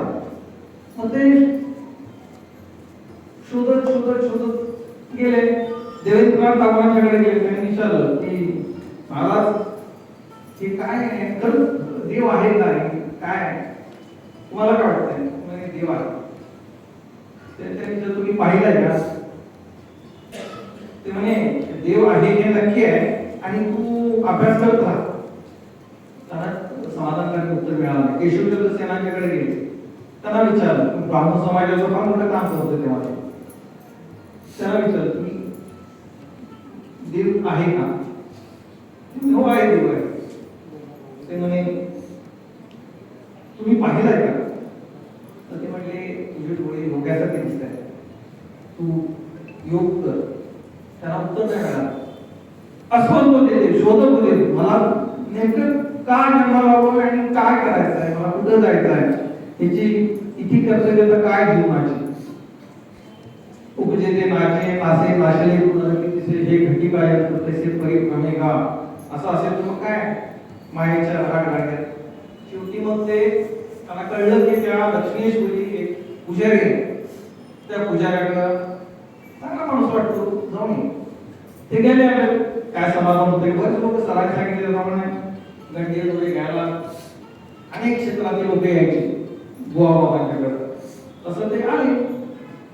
आजकाल बुवाबाबांचं जर बघितलं तर स्पर्धा किती हजार कोटीची मालमत्ता आहे. याच्यासाठी खरं म्हणजे भगवत घातलंय आणि त्याची कुठल्या बाबाची मोठी किती कोटीची असं सुरू आहे. दक्षिणेश्वरी असलेले आपले रामकृष्ण परमहंस हे अत्यंत साधे बालक भाव असलेले साधू होते. वेडा पुजारी म्हणायचे लोक. वेडा पुजारी म्हणत असून सुद्धा स्वामी गेले, कारण त्यांना शोधायचं होतं कोण सांगेल त्याच्याकडे जायचे. ते गेले 2-3 दिवस लांबून बघायचे फक्त. यांचं बोलणं चालणं असं यती सारखं वाटायला लागलं नाही. काय ज्ञान मार्ग वाटले नाही. घरी गेला आता जायचं नाही म्हणून ठरवलं, पण राहून वाटायला लागलं की ह्यांच्याकडे काहीतरी विशेष आहे. परत गेले. त्यावेळेला त्यांनी धाडस केलं, विचारलं महाराज देव आहे का.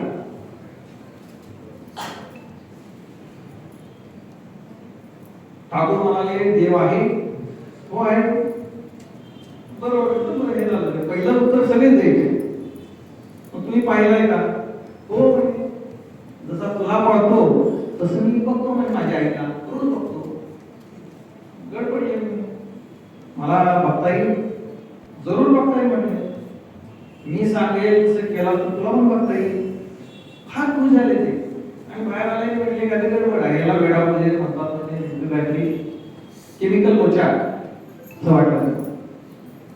बरेच वेळ त्यांनी विचार केला. परत 4 दिवस जाऊन ते लांब बघायचे ते अनेक प्रकारच्या त्यांच्या परीक्षा घेतल्या. मी कांचनापासून अलिप्त आहे असं त्यांनी सांगितलं होतं. स्वामीजींनी त्यांच्या त्या एका शिष्याच्या सेवकाची नजर चुकवून त्यांच्या वेळेखाली पैसे घेतले आणि निघून गेले. दुसऱ्या दिवशी आले तर त्या सेवकाला सांगितले रात्रभर महाराज झोपीच आहे ते बाबाजी काय झालं नाही काय ते पोचतोय नाही फार येते मला पाठी मग महाराज स्वामीजींनी ते पैसे काढले आणि निघून गेले. मग दुसरे दिवस लागले काय होते ना म्हणजे आता शांत झोपले होते. अशा अनेक प्रकारच्या परीक्षा स्वामीजींनी घेतल्या होत्या आणि ते ज्ञान मार्ग होते आणि हे भक्ती मार्ग होते. आणि रामकृष्ण परमहंसाचं चरित्र स्वामीजींनी म्हटले की माझे गुरुजी म्हणजे अध्यात्माची चालती बोलती प्रयोगशाळा आहे. हे त्यांचं आयुष्य जर बघायला गेलो त्यावेळेस कळतं. भैरवी ब्राह्मणी नावाची बाई त्यांची गुरु होती ती त्यांना ह्याची तांत्रिक विद्या द्यायला आली होती आणि तरुण साधी त्याही शोधत शोधत कुठे आहे आणि सगळे गुरु त्यांना शोधत आले होते आणि शोधत आणि त्यांना सांगितलं की अरे बाबा मी तुला शोधत आले म्हणे या तर त्यांनी त्या रामकृष्णांना मांसाहारी खायला लागले. ते अत्यंत कर्मठ असे म्हणजे व्हेजिटेरियन होते पण सांगितलं हे खा मी गुरुचा आदेश आहे ते ते खाल्लं. त्याच्यानंतर ही पुढची साधना ही फार म्हणजे आपल्याला डोक्याबाहेरची आहे. त्या एका खोलीमध्ये त्यांनी लग्नावस्थेत अशा एका स्त्रीला ठेवलं आणि म्हणजे जा बाळ तिच्या मांडीवर बस आणि ही साधना कर ध्यान कर. ते गेल्यानंतर एकदम हे होऊन गेले पण आईने सांगितल्याबरोबर गेले आणि त्यांनी तिच्या मांडीवर बसले आणि डोळा रडायला लागले. तर म्हणजे आई तू अशा अवस्थेत कशी काय जी तू मंदिरात आहेस तू इथं अशा अवस्थेत कशी काय ते बघून त्या साधनेने सांगितलं की तुझी धीर आहे बाबा तुझी साधना सांगितली. स्वामीजींनी हे सुद्धा त्यांचं केलं होतं की तुम्ही माताजीची ज्या विवाह केला होता त्यावेळेला त्यांचं वय 21 वर्षाचे होते आणि माताजी 6-7 वर्षाचे होत्या. त्यांनी विचारलं का माताजीबद्दल तर त्यावेळेला ते म्हटलं होतं की जी दक्षिणेश्वरी आहे मंदिरात ती जी कामात आहे म्हणजे त्यांची आई त्यांचं गाव तीच या ठिकाणी सारखं आहे.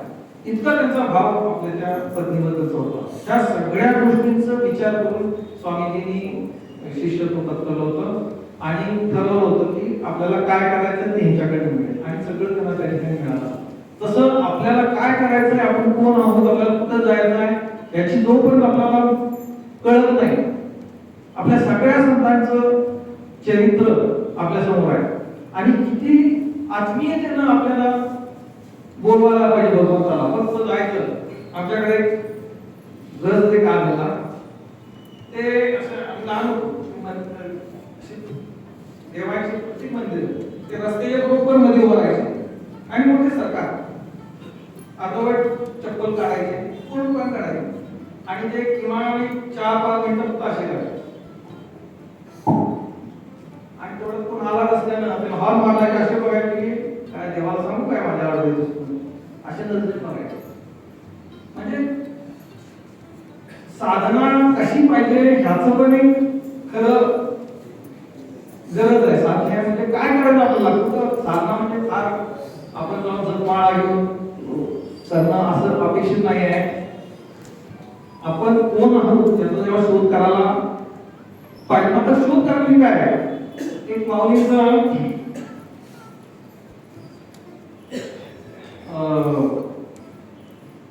हरिपाठातली एक ओवी आहे सगळ्यांनी कोऱ्यानं पुढं एकदम हे आहे ना तर त्या ओवीमध्ये माऊली बोलतात की ज्ञानदेव पाठ हरी हा वैकुंठ भरला घनदाट हरी दिसे सगळीकडं भरलाय घनदाट भरून आहे आणि मग शोधायचा कसं करा कुठं शोधायचं कुठं त्याच्यामध्ये त्यांनी म्हटलंय की मंथुनी नमिता तैसे एक अनंत त्याच्या आधी चहुविधी जाणं षटशास्त्री कारण 18 पुराणे हरिसी गाणं 4 वेद 6 शास्त्र आणि 18 पुराण ही सगळी त्या परमेश्वराची हे करतात म्हणजे वर्णन करतात काय मंथुनी नमिता तैसे एक अनंता वाया व्यर्थ कथा सांगी मार मंथुनी नवनीता नवनीत म्हणजे आपण घुसळतो ना दही घुसळून काय येतं लोणी येतं तसं तू मंथन कर आता एक कसं आहे एक दोन जावा होता मोबाईल साखर काय म्हटले कासटीवर दूध दिलं म्हटलं जा इकडं मला उद्या सकाळी तुला पात्र करून लोणी काढून आणायचं एका मोबाईल का म्हणून गेली दुधात कसं काय लोणी काढायचं त्या सख्या बहिणी सख्या जावं होत्या की इतक्या बहिणीकडे आता जावं पाहिजे हे मला सासरी कोणी सांगितलंय कसं करायचं तर म्हणजे काय नाही तू हे चांगलं गरम कर चांगलं साई होते थोडंसं गिरजण टाक सकाळी गिरजण झालं हे झालं की ते घुसळायचं म्हणजे घुसळी हळूहळू येते ते लोणी येतं नवनी मंथुनी नवनीला अतिशय छोट्या छोट्या उदाहरणं दिलेत नवनी जसं त्या लोण्यातनं त्या दुधातनं लोणी येतं तसं आपल्याला आनंद मिळतो या सगळ्या रहाट गाड्या जिवंत राहावं मंथुनी नवनीता तसे की अनंता माया व्यर्थच कथा सांगी मग बाकीच्या गोष्टी सोडून दे फक्त मंथन कर आणि मंथन करत असताना काय करावं पाहिजे तुला स्वतःला शोध घे जसं एक गोष्ट आहे आपल्याला माहिती असेल की अमृत मिळवण्यासाठी एकदा देवांची परिस्थिती अतिशय वाईट झाली कफलत झाली गव्हर्नमेंट सारखी परिस्थिती झाली सगळ्या प्रकारच्या योजना दिल्या भावाच्या बहिणीच्या त्यामध्ये सगळे खेळी राहिले तिजोरी काढली मग ते गेले ब्रह्मदेवाकडे म्हणजे भगवंता आता आमची तिजोरी फार हे झाली आपल्याला तिजोरी काढण्यासाठी आम्हाला अमृत पाहिजे देवाने सांगितलं तुम्ही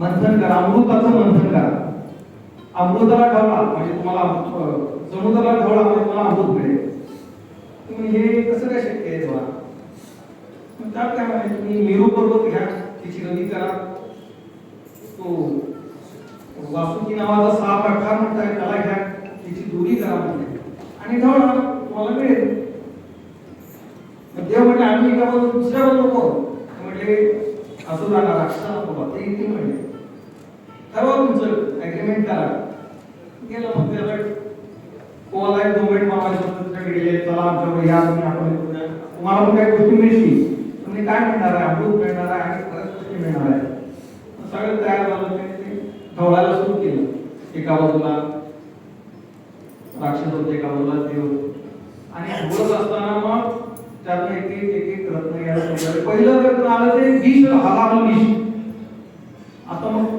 देव म्हणजे तुम्ही प्याले म्हणजे तुम्ही घ्या नाही कोणीच घ्यायला तयार मग ते विषानं अनेक देव आणि अनेक दानव तोडून गेले सहन होत होतं ते देवाने प्रार्थना केली भग शंकराची शंकर त्या ठिकाणी अवतरलो आले ते पिऊन टाकलं आपण त्या शंकराच्या आरतीत आहे देवी जैसे सागर मंथन पे गेले त्यामागे होती हलाल होते ते बापासून प्रार्थना केली निळकंठ नाम प्रसिद्ध झाले फक्त पार्वती देवी बसल्या ते अडवलं त्यामध्ये निघाला मग त्यात की निघाला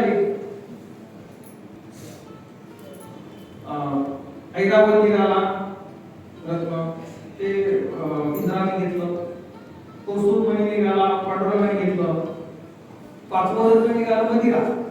राक्षस म्हणाले आम्हाला पाहिजे, मदिरा आणि घरात घेऊन टाकलं आणि असं करत करत शेवटी अमृत मिळालं. मग अमृत मिळवण्यासाठी एवढं 10,000 वर्ष ते उजळत होते. मग 10,000 वर्षातून अमृत मिळत असेल तर आपल्याला परमेश्वराचं जर हे करायचं तर किती मोठं मंथन करावं पाहिजे. मग हे मंथन करण्यासाठी महाभारताने जी आपल्याला देण दिली ती म्हणजे भगवद्गीता आहे. भगवद्गीतेमध्ये सांख्य आणि सगळ्या प्रकारची मार्ग सांगितले भगवंताने. सांख्य तत्त्वज्ञान सांगितलं, तुला शक्य आहे ते तू कर. अष्टांग योग सांगितला, यम नियम प्राणायाम प्रत्याहार आसन ध्यान धारणा समाधी. पहिला यम म्हणजे काय तर ही 4 तत्व आहेत जे धर्माने सांगितलेली आहेत. अस्तेय, सत्य, अहिंसा, अपरिग्रह, ब्रह्मचर्य हे पालन केलं यम साधला. त्याच्यानंतर मग नियम म्हणजे तुमच्या बाह्य शुचिर्भूत आली. मग हे झालं तुमचं आसन तयार होईल. मग प्राणायाम नंतर मग प्रत्याहाराची हे होईल आणि अशा पद्धतीने मग तुम्ही त्या डेस्टिनेशनला पोहोचणार आहे. मग या सगळ्या गोष्टी झाल्यानंतर शेवटी आला विषय की आपण कोण हे शोधायचं. मग आता आपण कोण हे शोधण्यासाठी काय करायचं याच्यासाठी एक छोटासा एक पाहिजे तो तुम्ही आठवण आता थांबूया. आपण कोण आहोत याची आपल्याला कल्पना नाही, आपण ओळखत नाही आपण स्वतःला. त्याच्यामुळे किती प्रकारचे आपण वाईट अवस्था झाली हे कोण येतं. एका छोटं गाव असतं, त्या गावामध्ये एक बाबुराव नावाचा पात्र मनुष्य राहत असतो आणि त्याच्या बाजूच्या घरामध्ये एक मोठं घर असतं. त्या घरामध्ये रंगकाम सुरू असतं. रंगाचं कॉन्ट्रॅक्ट रंगाला दिलेलं असतं आणि ते गणपत असताना त्या भिंतीच्या बाजूला अशी काच लावलेली असते. त्या काचेवरती तो रंग देतात, त्या काचेला पण रंग देतात. हा येतो तो काचेचं शोधतो, तो काय काच तर त्याला काय ते दिसत नाही. शेवटी ते लक्षात येते की काच तिथं आहे. तो काच काढून बघतो तर त्याला मागचं सगळं विचित्र प्रकृती दिसायला लागते, मागचा सगळा परिसर दिसायला लागतो. तो गडबडून जातो. हे काय भानामतीचा प्रकार वाटायला तुझा तो घेतो काच आणि मार्केटमध्ये जातो विकायचं. विकायला ठेवलेली असताना तो बाबुराव त्यावेळेच्या MIDC जात असताना तो सायकल घेऊन आपल्या डावा घेऊन जातो म्हणून त्याला ते त्या वस्तूमध्ये चाक असं फिरताना दिसतं. तो पुढे जातो, परत मागे येतो, परत त्याला ते चाक दिसतं. त्याला गमत वाटतं. ते म्हणते ही काय वस्तू आहे. तो म्हणे एक काहीतरी आहे वस्तू, तुला घ्यायची का. म्हणे हो मला घ्यायची. तर त्याची किती किंमत आहे तो सांगतो काय त्याची 10 रुपये 20 रुपये. तो म्हणे माझ्याकडे आता एवढे नाही, तेवढेच पैसे. म्हणजे ठीक आहे हे घेऊन जा. तो ती वस्तू घेऊन जातो. बघतो त्याच्यामध्ये तर त्याला एक वेगळी अशी विचित्र अशी प्रकृती दिसायला लागते त्याच्यामध्ये. काच घेऊन असा तो घरी त्याच्या दिवडी असते, त्या दिवडीमध्ये ठेवतो. पडदा असतो, पडदा लावून घेतो. तो परत कामावर गेला, परत आल्यानंतर त्याची पत्नी कडवडून जाते. हा गेला काय आला काय न जेवढा दिसतोय, डबा करून आला काय प्रकार काय. काच ती दिवळी हे बघतो असा आणि ती जी पत्नी बोलत असते ना बंद करते मी बंद काहीतरी गडबड आणि पत्नी बघायला जाते. ती अशी दिवळीचं ती पडदा दूर करते आणि बघते किंचाळ घेतो. किंचाळ करून तिची सासूबाई येते. काय झालं यशोदा नाव, काय झालं यशोदा, काय झालं. म्हणे मी आता बरबाद झाले म्हणे, माझी माझं नांद गेलं म्हणे. काय झालं काय बघा म्हणे तुमच्या लेखाचे प्रकार. त्यांना सर्टिफिकेट घेऊन आला मी आणि तेवढी ठेवली. तर गोष्टी ऐकलोय मी कसं काय नाही तुम्ही स्वतःला बघा म्हणते. माझा मुलगा असं करणार नाही की जाऊन स्वतः बघा. जाते ऐकलोय सासूबाई, ती बघते, ती अजून ओरडते तो. ती या सगळ्या प्रकारची शिवाय देते. म्हणजे या भाड्याला म्हणजे कसली आवडत तुझी तेवढी तरी पण घरात बायको असताना म्हातारी आणि म्हातारी पण कशी अवघडसर दिसायला बरी म्हटली, यापेक्षा हळद दिसते म्हटली, पांढरी केस आहे, मोठं कुक्कू लावलंय, असं डोळे घातले माझ्यासारखं, आणि ती रडायला लागली. दोघी जण एकमेकीला रडायला लागले. थोड्या वेळाने ते म्हातारं आलं, ते आल्यावरती सावरून बसले का त्याला, आणि काय कळायला नको. म्हाताऱ्याने ती टोपी काढली, टॉवेल खुंटीला अडवला, गेलं तिथं. त्याने विचारलं ताट करा माझं म्हणून. तेवढ्या ती म्हातारीला ते कुतूहल होतं की आपण आपली परत पडदा बरोबर आला की नाही बघायला ती चुलीचा म्हातारा बदल म्हणून. ते म्हाताऱ्याच्या लक्षात आलं की हे काहीतरी चोरून बघते. म्हातारा गेला तिथे नजर सोडून, त्याने ती पडदा बघायला गेला आणि संतापलं म्हातारा. ते म्हटलं म्हातारी मगाशी म्हटलं बघत होती, आणि म्हटले हे काय प्रकार आहे, ह्या वयात म्हातारीला हे कसं काय सुचते, म्हणजे म्हातारा कसं काढून ठेवलाय तुम्ही अगदी जखम म्हातारा म्हणे. म्हातारा जळ आले कुठे पण शिवाय दिला यशोदा आपण एक क्षणभर या घरात नाही, मी घर सोडतो. ती म्हणजे काय झालं मला म्हणते, नाही ते म्हाताऱ्याला विचारलं मी गंगीला, मी घर सोडून निघालो. मग म्हातारा गेला गुरुजींच्याकडे, ते गावात गुरुजी होते, त्यांना विचारलं असं सुद्धा म्हणजे मी येतो चला. गुरुजी आले, त्यांनी ते बघितलं सगळा प्रकार. गुरुजींची टोपी काढली त्यांनी, समोरची प्रकृतीने टोपी काढताना दिसत होती, आपल्यासारखा काळा होता. त्यांना थोडीशी शंका आली, त्यांनी सुनबाईला बोलवलं, आणि आता कोण कोण दिसते तुला, तर गुरुजी तुम्ही दिसताय म्हणते, आणि ती पगारची येण्यासाठी किती आहे तुमच्यावर, तुझा. म्हातारीला बोलवलं, म्हातारीला पण तेच सांगितलं तुम्ही आहे आणि ती बाई आहे दुसरी. म्हाताऱ्याला बोलवलं, त्याला पण तसं दिसलं. सगळ्यांना बोलवलं आणि म्हणले कोण दिसतं सांगा. ते म्हणले हे आहे हे आहे तुम्ही आहे, आणि ती एक विचित्र प्रकृती आहे. गुरुजीने सांगितलं की ती विचित्र प्रकृतीमध्ये दुसरं तिसरं कोणी नसतो, तुम्ही स्वतः आहे. आपल्याला आपल्या स्वतःचं भान, आपल्या अस्तित्वाचं, आपल्यामध्ये खरं तत्व काय याची कल्पना न आल्यामुळं हा सगळा गोंधळ या गोष्टीप्रमाणे आपल्यामध्ये सुरू आहे. आणि ते शोध घेण्याचं शिकवण आपल्याला महाभारत येतं. भगवद्गीतेमध्ये भगवंतांनी या सगळ्या गोष्टी सांगितलेल्या आहेत. म्हणून महाभारत हे आज सुद्धा तितकंच आपल्याला मार्गदर्शक आहे, आणि अनंत काळापर्यंत हे चालत राहणार आहे. आपल्याबरोबर आपल्याला अपयश होत लागत नाही, आणि त्यामुळे आपल्याला एक मिळाली फार मोठी अशी देण आहे. आपल्या डोक्यावरती घडा आहे, त्याच्यामध्ये अमृत कलश आहे, पण तो पालथा होत नाही तोपर्यंत आपल्याला त्या अमृताचं उपभोग किंवा स्वाद घेता येणार नाही. असं हे महाभारताचं एक देण आपल्याला लागलेले. आणि या कार्यक्रमाच्या आता महाभारताच्या बद्दलचं जे विवेचन केलं, आता कितपत आपल्यापर्यंत पोहोचल्याचं मी समजतो. आणि हा विषय थोडासा वृक्ष कठीण असा असला तरी जास्तीत जास्त आपल्यापर्यंत पोहोचेल सोप्या भाषेत सांगण्याचा प्रयत्न इथे केलेला आहे. आणि याच्या या सोहळ्याचं माझ्या व्याख्यानाचा या ठिकाणी समाप्ती करतो, थांबतो. धन्यवाद. जय हिंद. राजू साहेबांनी एका सहज विषयावर आपल्याला चिंतन शिकवून मिळलेलं आहे. आम्हालासाठी संस्थेचे उपाध्यक्ष माजी प्राचार्य सुभाषराव देसाई. नमस्कार. सन्माननीय व्यासपीठावर उपस्थित आदरणीय आजचे प्रमुख पाहुणे जाधव सर, अगदी सकाळी या कार्यक्रमाला रक्तदानाला सुरुवात आहे. आणि राहुल साहेब दरवर्षी उपक्रमची लाईफ स्थापन करत असतात. जनतेशी निगडीत असा उपक्रम आहे, आणि त्या पद्धतीने चांगल्या पद्धतीने निर्णय केलं होतं.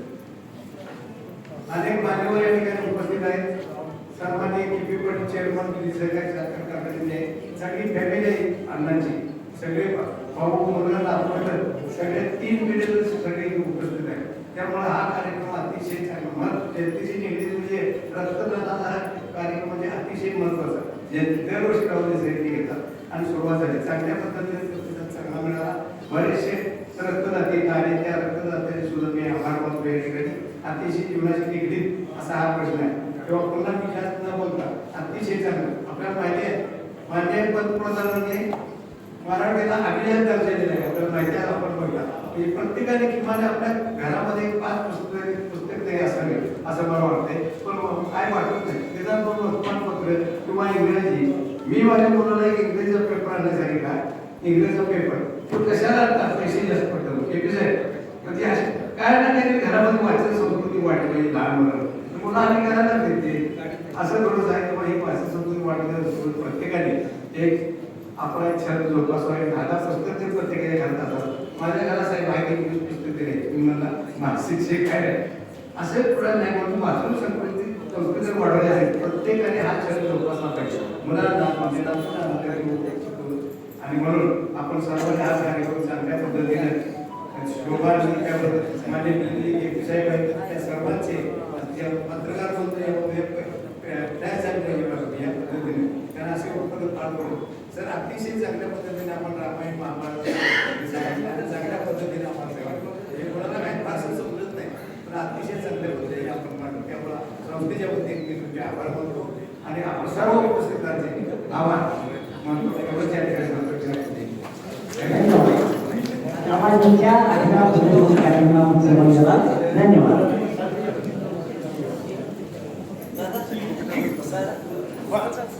राहुल